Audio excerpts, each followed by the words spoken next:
So let's go to second part. This second part is the unity of all. And I would say that within the universe, all creatures move and evolve. And we, human beings, like any other creatures in the universe, are pilgrims on the path of self-awareness. There is a way out and a way back. And as prodigal sons, human beings have only just begun the journey back to the source from which they are a spark. On this journey to return, we become aware that there is no separation between all the elements that live, move, and evolve in the universe.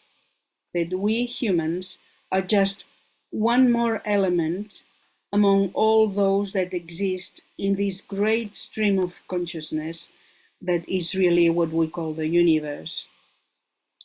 According to the first fundamental proposition of the secret doctrine, we realize that nothing in the universe is alien to us, because in unity, even if diversity exists, absolutely everything has, in the depths of its being, the same essence.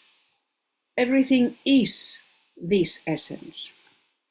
It is a glimpse of the immense grandeur of the universe and our place in it.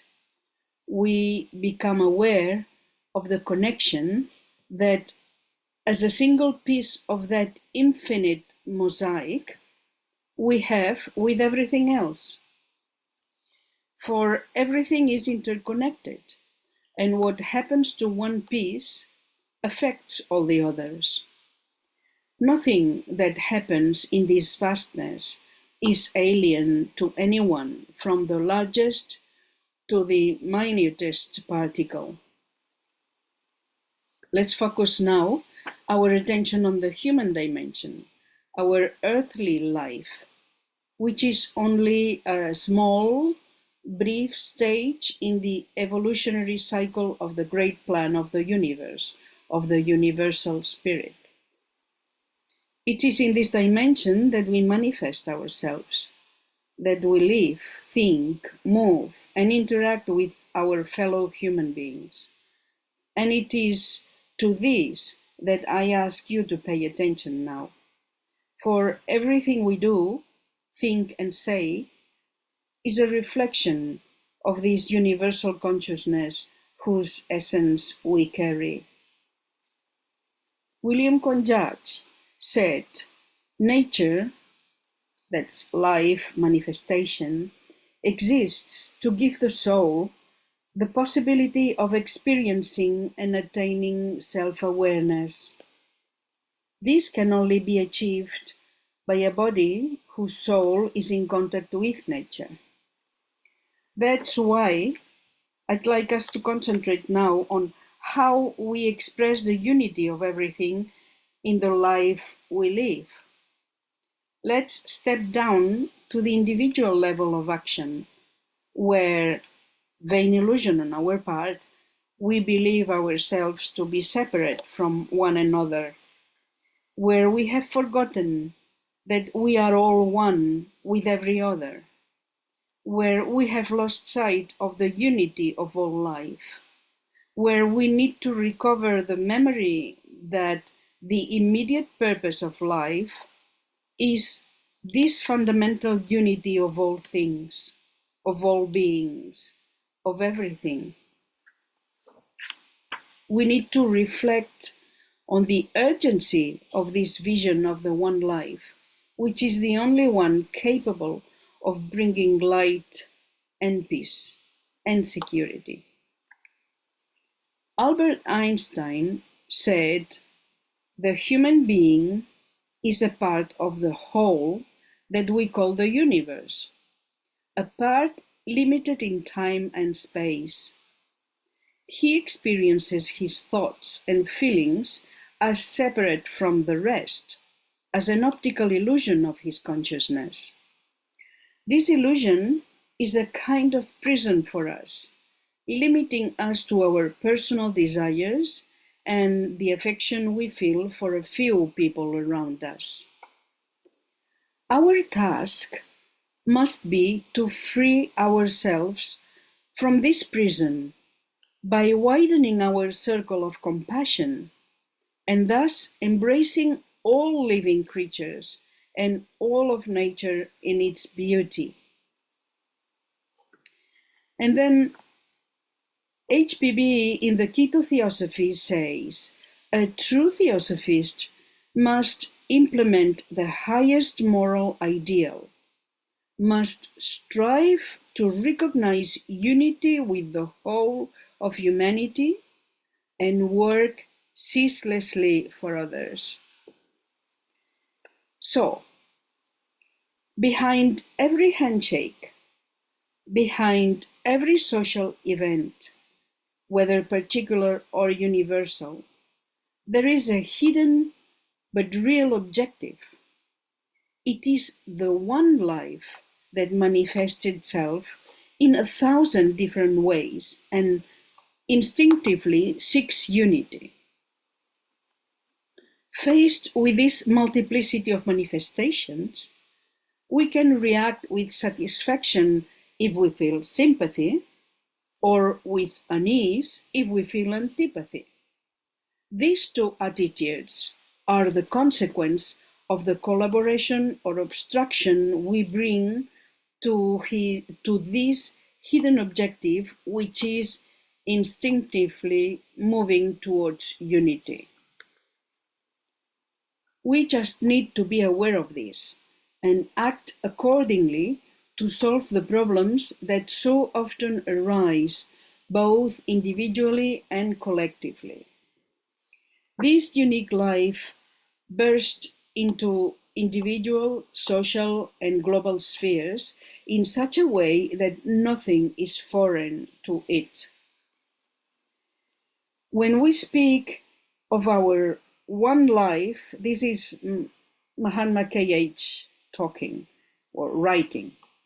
When we speak of our one life, we also say that it permeates and constitutes the essence of every atom of matter.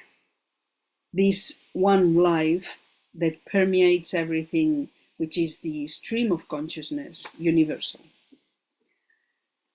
Governments, alone or in concert with other nations, may not be able to deal with the myriad of problems that exist because they do not have the vision of this one life and its plan of evolution, nor the ability to cooperate with this. This one life has unified the world on a material level. Scientific discoveries, instantaneous means of communication, even faster transport, the immediacy of all things. But all things contribute to and affect all others. Today, the world lacks another kind of unity: mental, cultural, and spiritual unity. Today, everything affects us all on a global scale. What is produced in certain countries reaches the whole world without any problem. Wars, violence, ecological disasters, nuclear leaks, oil spill, pollution, deforestation, fires, pandemics, you name it. All directly affect not only the neighboring countries, but also those further afield. Hunger and misery, impoverished countries, economic crisis do not affect just one country, but take the vast majority with them. No one can ignore what is happening in this world, and all of these appeal to the consciousness of the whole humanity. We must consider the urgent need for this vision of the one life, which alone will bring enlightenment and peace. Without this spiritual unity of humanity, no progress, whether social, political, or technological, will be a guarantee of stability and continuity because it will rest on shifting sands. Only a spiritual, ethical, and moral vision can establish, in a stable and ever-progressive way, the long-awaited, long-hoped-for new civilization that some authors call the new humanity of intuition. Therefore, everything we think, do, and feel has a repercussion around us and beyond. The second step towards this peace is to become aware of the inexorable effect of everything we think, say, and do. The impact rebounds not only on ourselves, but on our environment and on the rest of humanity through the astral and mental fabric that enwraps us all. So it seems logical and obvious that the way to spiritual self-realization is being aware of the effects of our thoughts, feelings, and actions. It is not a question of having a life of pleasure and ease, or even of attaining initiation or nirvana, but it is a question of bringing about the triumph of this one life in our particular relationships, in our social institutions, and, in our case, in the Theosophical Society, not as an end in itself, but as a means so that through our Theosophical Society we can be an example and a source of inspiration to the whole world. HPB in the Key to Theosophy says, if as aspiring occultists we do not do this, being a source of inspiration to the whole world, we will be acting selfishly for personal gain.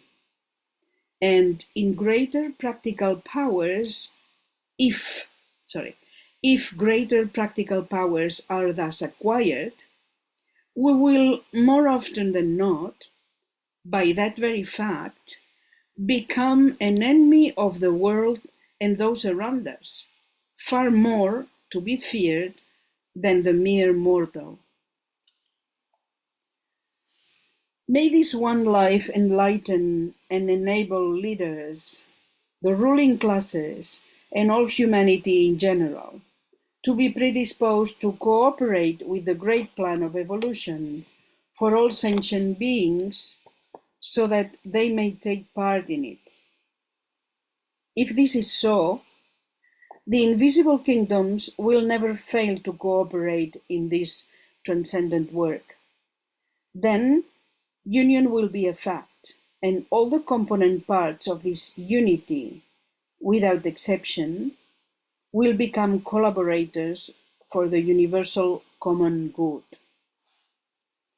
It's up to us to give in to comfort, inertia, and even degradation, or instead, to seize the diamond pen and inscribe the pages of our life record still to be written up with the history of noble deeds, days well spent, years of holy striving. So will we win our way ever upward to the higher planes of spiritual consciousness. These are words of Mahatma K.H. Let's hope that one day, not too far away, this will finally become a reality, because right now we see more rivalries than ever, more separation than ever, more antagonism than ever. The proof is in all the existing endless conflicts, and only by working together can we achieve to make unity a reality for humanity. Let's prepare a revolution in the way we live, act, and think, not for oneself, but for the benefit of others, starting with ourselves right now. If at the moment something is not right in the mental sphere of the planet, which we all share, by the way, it's up to us to reverse it. We have the power to change this egoistic paradigm into a consciousness of union, of unity. The job we are required to do is to accelerate the development of the higher qualities of our being, impersonal thoughts, inspired actions, which correspond to the higher states of human evolution. We are in Kali Yuga after all, remember? Speedy times. In ancient Greece, those who aspired to initiation into the mysteries first had to perfect what they called the social and political virtues. This meant that they had to be honorable citizens and show restraint and ethical behavior. Once they had achieved these conditions, they could enter the mysteries. We are told that humanity has now reached maturity. Until now, brute force has prevailed over reason, and matter has always prevailed over the life of the soul. From now on, until the end of the 7th round, the force of reason and the predominance of spirit over matter must take over. Despite all the efforts of some to prevent this from happening, we are moving inexorably towards a global unity, even if it still takes some time before it is fully deployed. Outwardly and materially, all the signs show that this unity is possible. We have already mentioned that immediate and instantaneous communications all over the planet are a fact, as well as unconcealed information through social networks up to the minute, or scientific discoveries made thanks to teams composed of a multitude of nationalities without any distinction. This is the age of partnership and cooperation, teamwork, where everyone works not for themselves, but for the good of the whole, towards a common goal. And this unity can become a reality when the actions undertaken follow and are in harmony with the great plan of evolution beyond all separation. That's when the light and the power of the eternal will arise within us. That day will come when we know ourselves much better, when we see all things more clearly, and when the service we render is cleaner and more effective, the fruit not of necessity, but of the strength that spiritual awakening brings. This will happen when the perfect balance between matter and spirit is achieved. If we remember what was said about the Greeks, who wanted to enter the mysteries and had to prove that they possessed social and political virtues and were honorable citizens, it is clear that they first had to master the material world as a prerequisite to conquering the spiritual world. In our individual training, the ideal would be to achieve a perfect balance between the physical body, the emotions, and the spirit, so that they go hand in hand. But by developing the inner will to achieve this balance, nothing can prevent us from attaining what we aspire to. We will surely achieve the awakening of spiritual intuition, the next step that humanity must take now. All we need to do is establish a single aspiration of a high nature and cultivate it daily, without any possible variation. William Quan Judge said, "Imbalance in general harmony is a far more serious sin than most people realize. People see themselves as alone, as if they are separate rather than connected to each other. However, they are connected all over the world with all souls and spirits. There is a very powerful, subtle, and real link that unites them all. And as soon as one of these billions of beings disturbs the link, the whole feels it through a reaction of soul and spirit. And only through a painful adjustment does it return to a normal state. This adjustment takes place on the invisible planes of existence on which the real human being exists. They are no less important because they are invisible." The first object of the Theosophical Society is universal brotherhood, without distinction of any kind.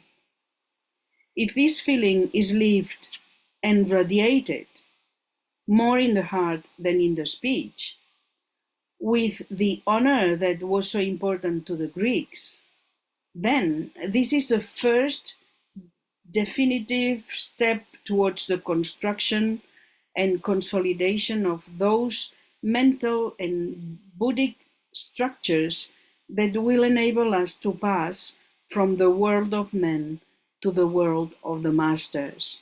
In other words, to move from the impermanent to the eternal. The second object of the Theosophical Society is the comparative study of science, religion, and philosophy, and leads to the discernment between the illusory and the real. It leads to the understanding of the underlying unity of all things, and to the admiration of the absolute precision of all the phenomena of nature, and of their beauty and richness. The study also leads to an understanding of the hidden principles and laws of nature and man, animated and directed by the divine wisdom that animates everything. As for the third object, to which only some of its members devote themselves, but whose door is always open to those who sincerely desire it, it is none other than the realization of the inner God and the service of the great plan. HPB says, "The true Theosophist must strive to recognize the unity of all humanity and work to serve others." And we come to the end of the second part. Now, question, please. Easy questions, please. Okay. Erwin, have we received questions for the second block? Yes. Well, the first is more or less a remark rather than a question, but you might react to this as well, Anjos, because it touched on what you just presented, this second part. The person says you can evolve yourself and make yourself a better instrument, and then you have done all you can do. Do you agree?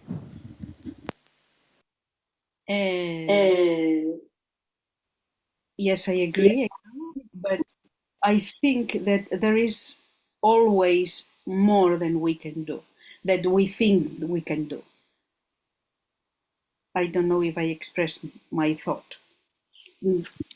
If we think this is all I can do, we stop.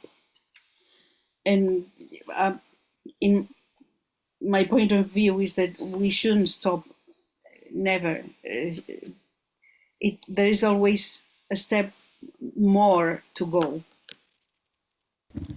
If I understood you well, even evolution from just one individual is not really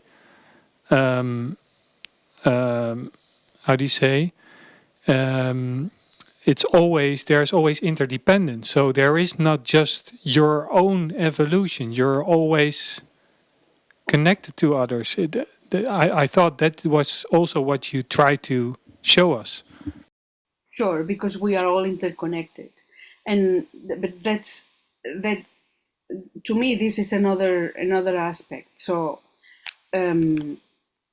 if I strive to do my duty and do better what I can do, I obviously I do a step forward, and by doing this, I am also carrying the whole with me, because if we are one, if one advances, the whole thing advances as well. For example, when Buddha received his enlightenment, they say that his disciples also went one step forward. And so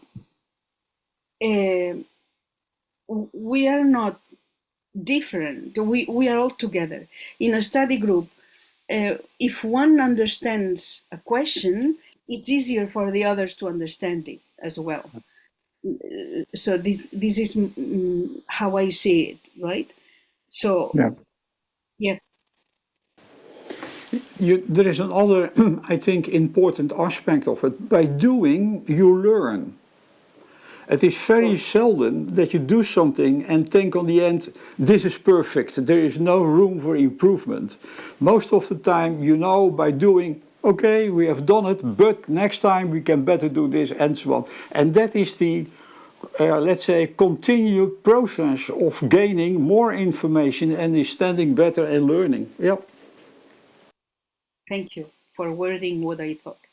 And I also thought that you more or less described in this second part the importance of the motive. So if you realize that there is unity, it's not your own evolution, but it's the evolution of the whole that would be rather the motive. And then your own evolution is just a sort of, you could say, side effect resulting from your efforts to contribute to humanity as a whole. Exactly. Yeah. It's a side effect. You with inverted commas, you know, your personal you doesn't count anymore, because it's the whole. Whatever this, I like to see this as a big mosaic, right? And you're a piece of the mosaic. If you're not there, if you're not doing what you have to do, the whole mosaic trembles or like is distorted. And in the same way, if you fit correctly, then the whole is good. Okay, another question is a Theosophist the same as an occultist?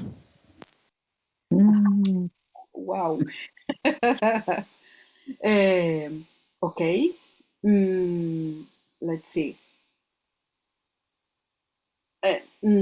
Let's say that an occultist is a Theosophist, but not all Theosophists are occultists. It's something that goes beyond. I think HPB in her book Practical Occultism addressed this very well. And also in the Mahatma letters you find this question more or less. And we can define a Theosophist is the one who study the wisdom of the gods. Yeah? Theosophia. The occultist is the one, he knows the laws, he knows all the technical things what you can do and so on, and live in according to this. And that is much harder. That is much harder.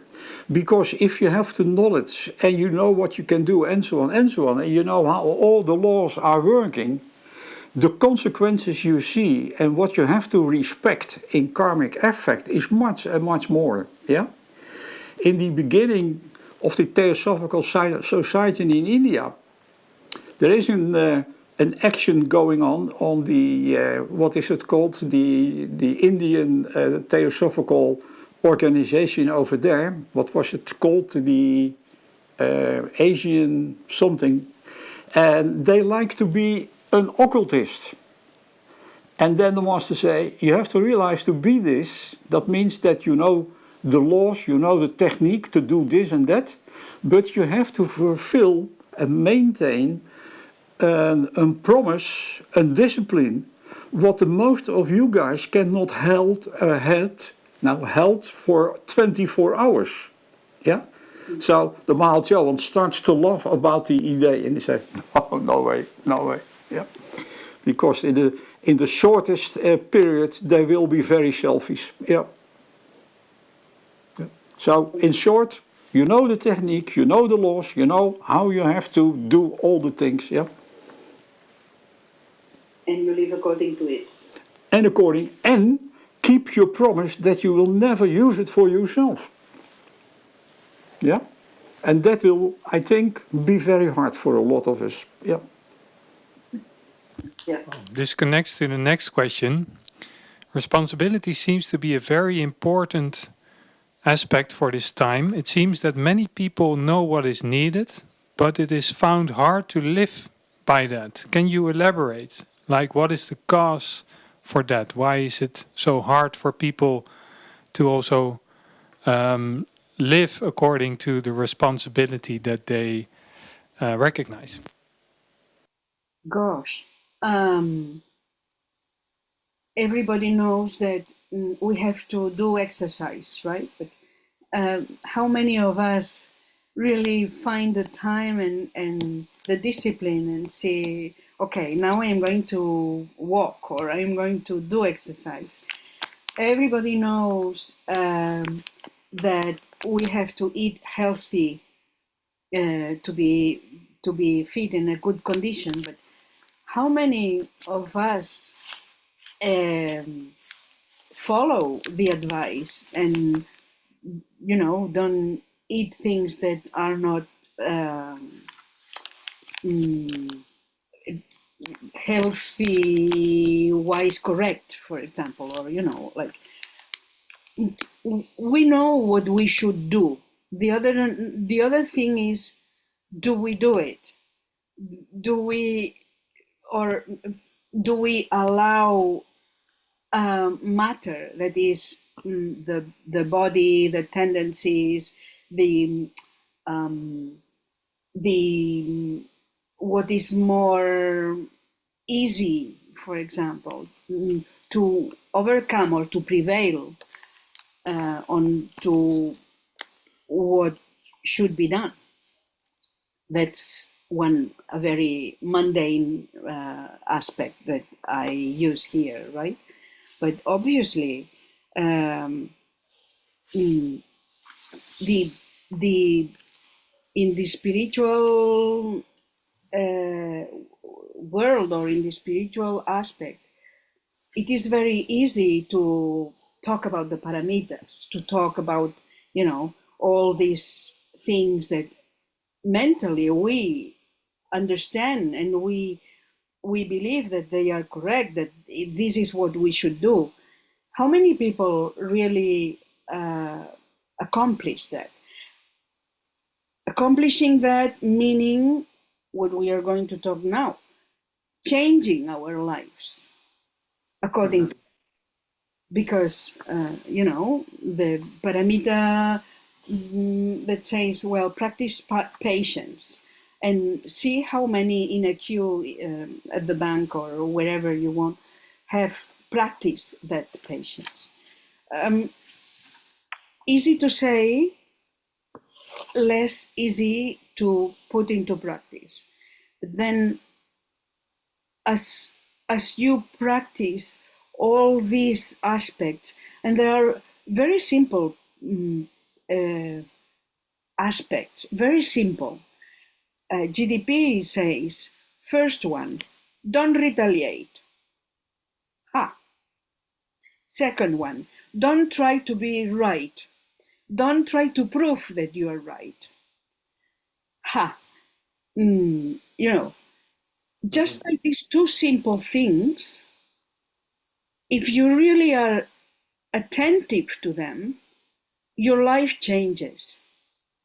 Because you stop quarreling, you stop fighting with others, because you don't need to prove that you are right and that the others are wrong. This is very interesting. When, by applying what you think is good, but applying requires really being attentive and willing to do it. And not postponing it. Oh well, I will start dieting next Monday, and it's always next Monday. In Spanish, we have this saying that characterizes the people in Spain, which is tomorrow. We will do this tomorrow. Mañana. Mañana, exactly. So, and this is something that doesn't help us. But you showed this. The question was also, what is the cause for that? And you showed this beautiful quote from William Quan Judge talking about this invisible link. And he says, although it's invisible, it doesn't mean it is not important. So you could say, if you translate that to a cause, that these invisible things are not seen as real. People do, because they don't see them, they don't think they are not there. It doesn't matter. So if we would shift our consciousness, or at least would imagine them to be real for a start, would that not only help to also more to live by it more often? Do you see what? Yeah. So is one of this? Is there also a cause because we are too much? In other words, we are too much distracted by this outer world and thinking that's the only thing there is. And the feeling of being separate from the others. So the others are not me, right? And this is normal. I would say that how many millions of people think that they are and the others are, and it's this unity is not translated into their own lives.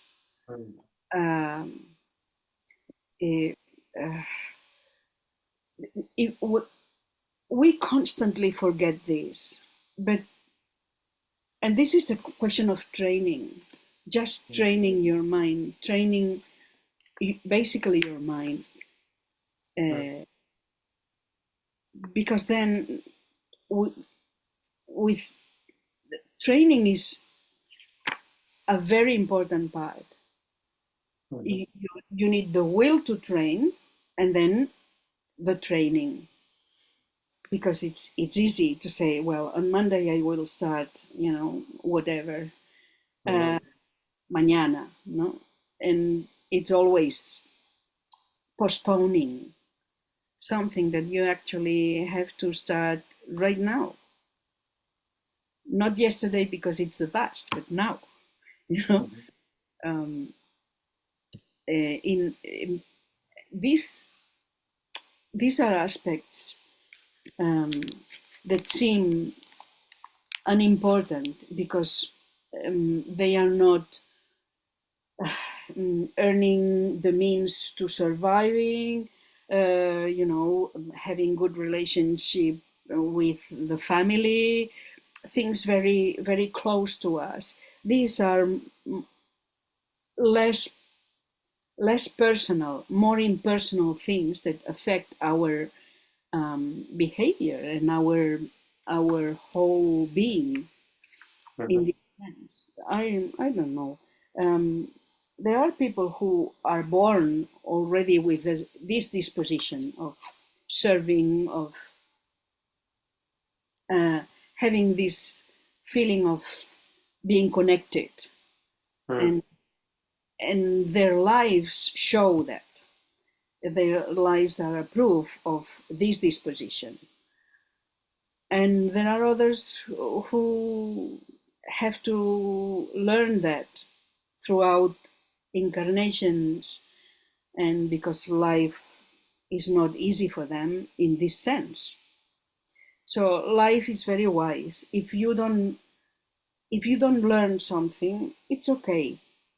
There will be a second chance, or a third chance, or as many chances as you need to realize these truths.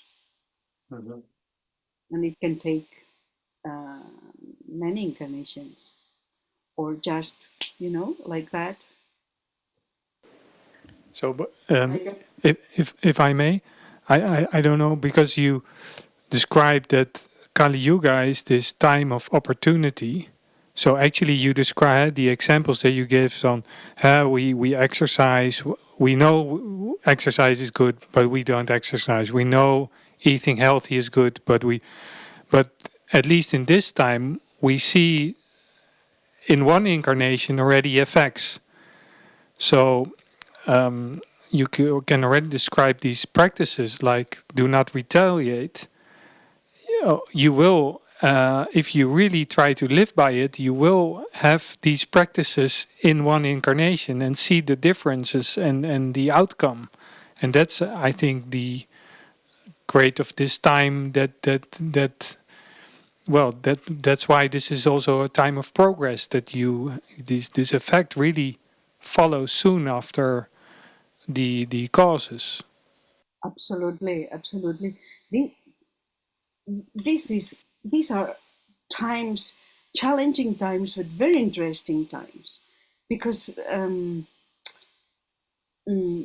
see, you start implementing in your life things that you think that are, don't retaliate and all these things, and you take them with you, because you are shaping the next incarnation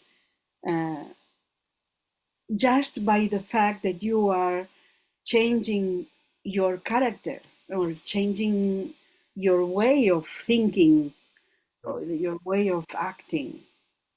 And that's an adventure in itself.